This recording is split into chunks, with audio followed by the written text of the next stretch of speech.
BNS 2023 की धारा 100 जो कि आईपीसी की धारा 299 के समरूप है, आपराधिक मानववध कल्पेबल होमिसाइड हम पढ़ रहे हैं।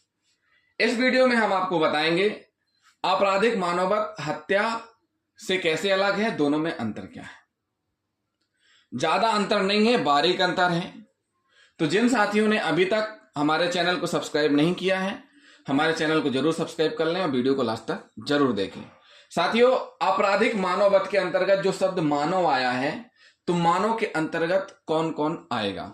मानव के अंतर्गत स्त्री, पुरुष, अधजन्मा शिशु सम्मिलित है। मां की गर्भ में जो शिशु रहता है उसको मानव के अंतर्गत सम्मिलित नहीं किया जाता है।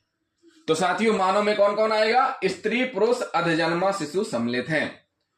जब मानव का वध किया जाए यानी उसकी मृत्यु कारित की जाए, एक मानव के द्वारा दूसरे मानव की हत्या कर दिया जाना, एक मानव के द्वारा दूसरे मानव की मृत्यु कारित कर दिया जाना, वो भी कोई कार से, कोई कृत्य से, कोई कारलोप से, या ऐसी कोई क्षति उत्पन्न करके जिससे मृत्यु संभाव्य हो, या इस ज्ञान से कोई कार्य करना जिससे मृत्यु होना संभाव्य हो और उस स्थिति में मृत्यु हो जाती है, तो वह आपराधिक मानववध कहलाएगा। अब बात यहां आती, संभाव्य जो शब्द आया है, अभी हमने आपको बताया संभाव्य आया है, कार या कारलोप भी आया है। तो एक एक करके हम आपको बताएंगे। अगर किसी व्यक्ति की मृत्यु कार या कारलोप से कर दी जाए तो कैसे आपराधिक मानववध कहलाएगा, यह हम आपको बताते हैं एक उदाहरण से। मान लीजिए कोई जेलर है, एक जेलर है और अपने अभिरक्षाधीन कैदी यानी उसकी जेल में कैदी बंद है और वह उस कैदी को भोजन ना दे, जिसके परिणाम स्वरूप उसकी मृत्यु हो जाए, तो यह आपराधिक मानववध कहलाएगा। क्या कहलाएगा? आपराधिक मानववध कहलाएगा।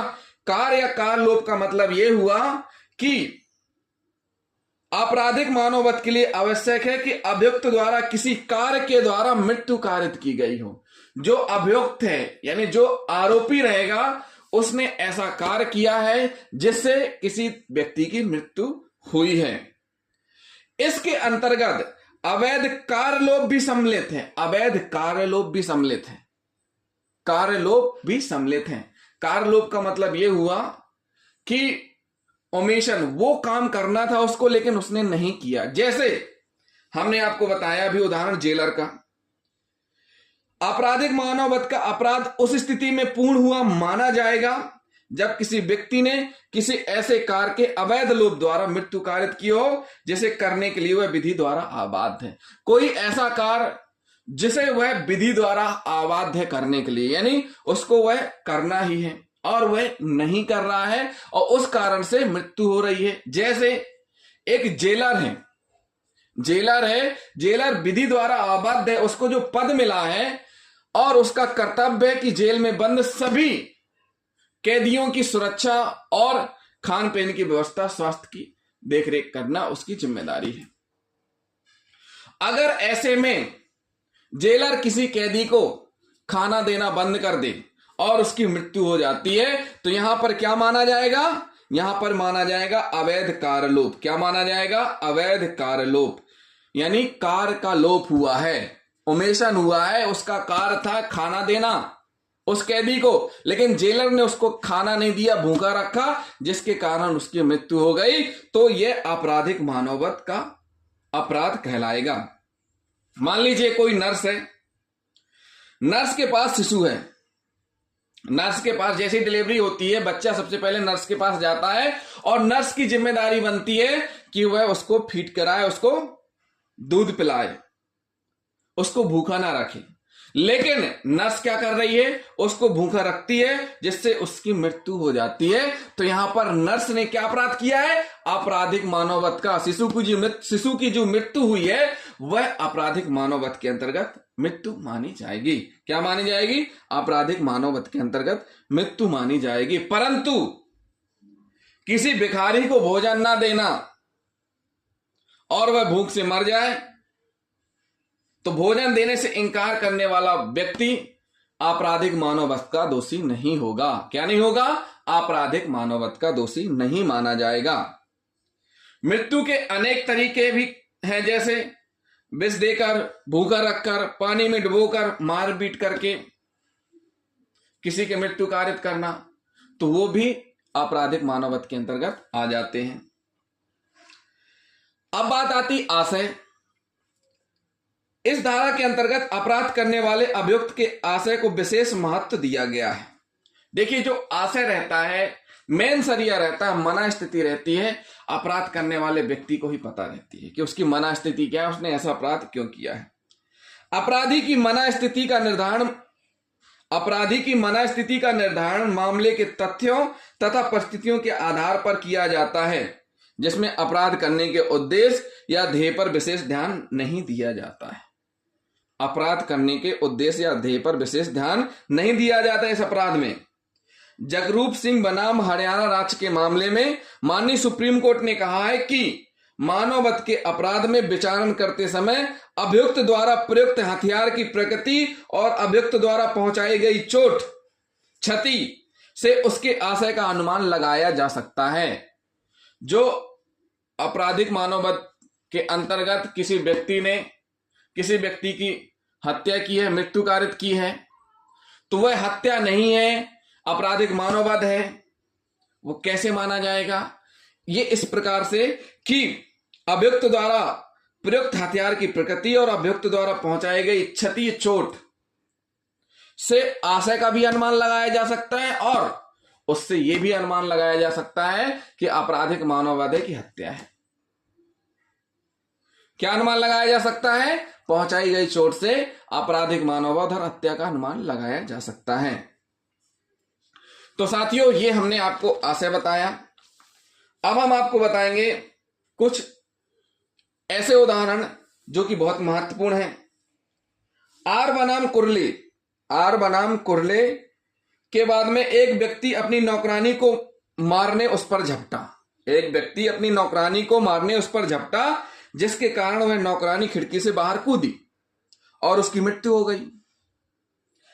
अपीली न्यायालय ने अब निर्धारित किया कि खिड़की से बाहर कूदने का कृत्य अभियुक्त के अवैध कृत्य के परिणाम स्वरूप था, अतः अभियुक्त को हत्या का दोषी मानने के लिए यह पर्याप्त कारण था।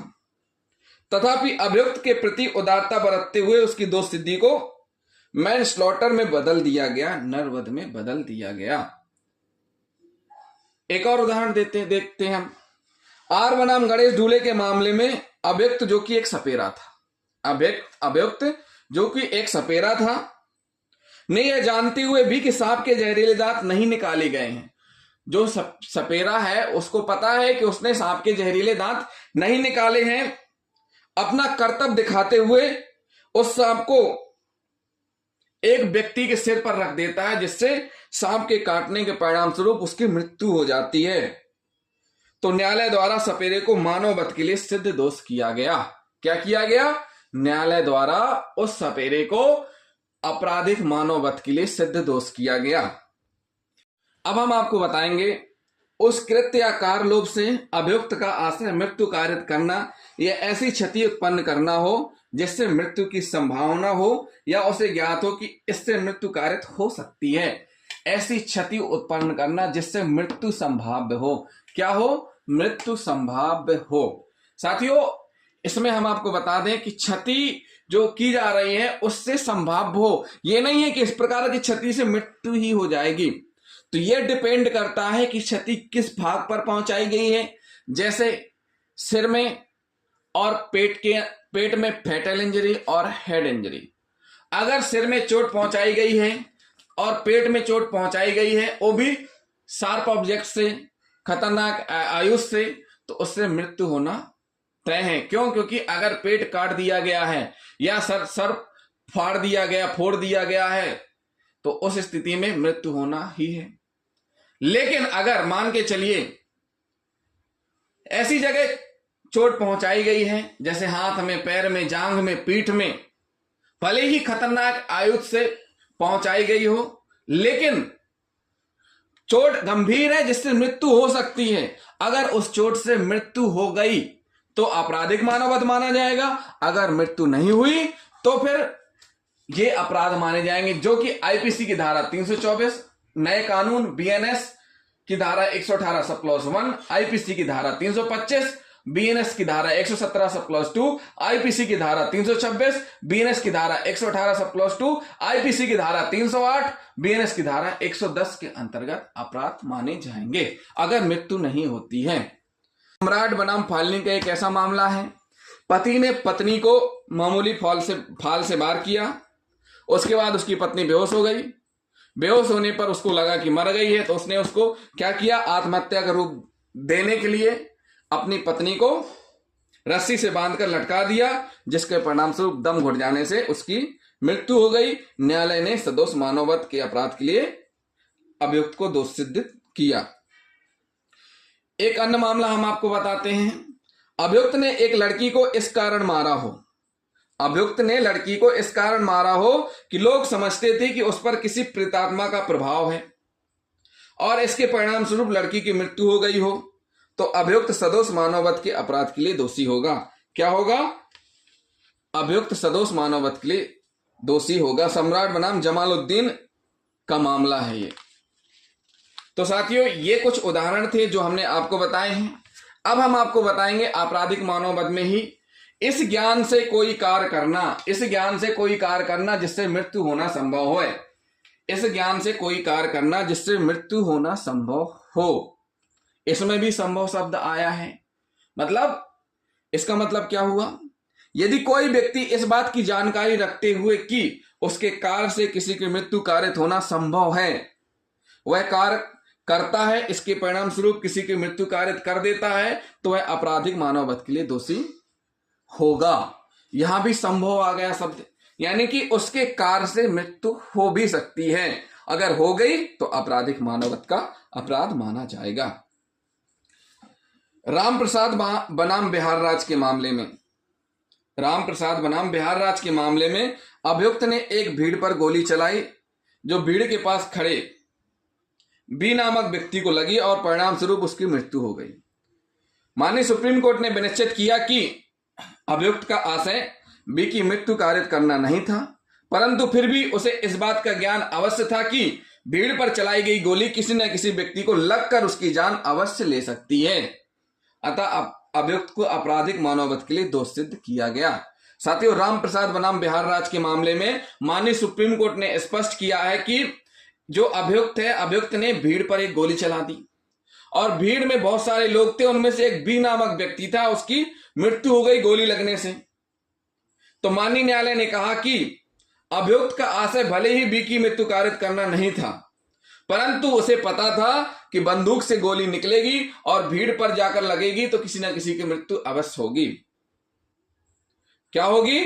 उस गोली के लगने से किसी न किसी की जान अवश्य जाएगी। तो अभियुक्त को मानववध के लिए दोषी सिद्ध किया गया। क्या किया गया? अभियुक्त को मानववध के लिए दोषी सिद्ध किया गया। इस धारा के अंतर्गत अभियुक्त के जिस ज्ञान की अपेक्षा की जाती है वह अभियुक्त का स्वयं का ज्ञान होना चाहिए। इसमें जो ज्ञान की बात आ रही है, इसमें अभियुक्त का स्वयं का ज्ञान होना चाहिए, ना कि किसी अन्य व्यक्ति का।